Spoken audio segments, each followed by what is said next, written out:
Greetings, race fans. ManicBeastBoise here. We are behind my house on the Boise bench, getting ready to have this irrigation pipe installed to my house.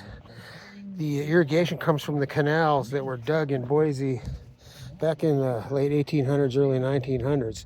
Water hasn't flown in this ditch. Water hasn't flowed in this ditch since the 50s or 60s.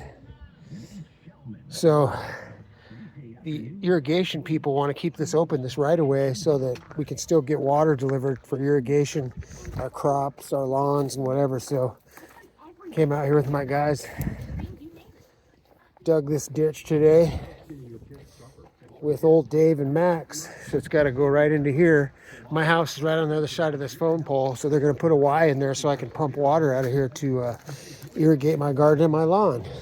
You can see it hasn't been working for a long time. This is the old concrete pipes that were here that mostly Max dug up, but it's pretty cool to see water finally flowing down here again in 40-50 years. Pretty cool. Anyway, I hope you're having a great day wherever you are.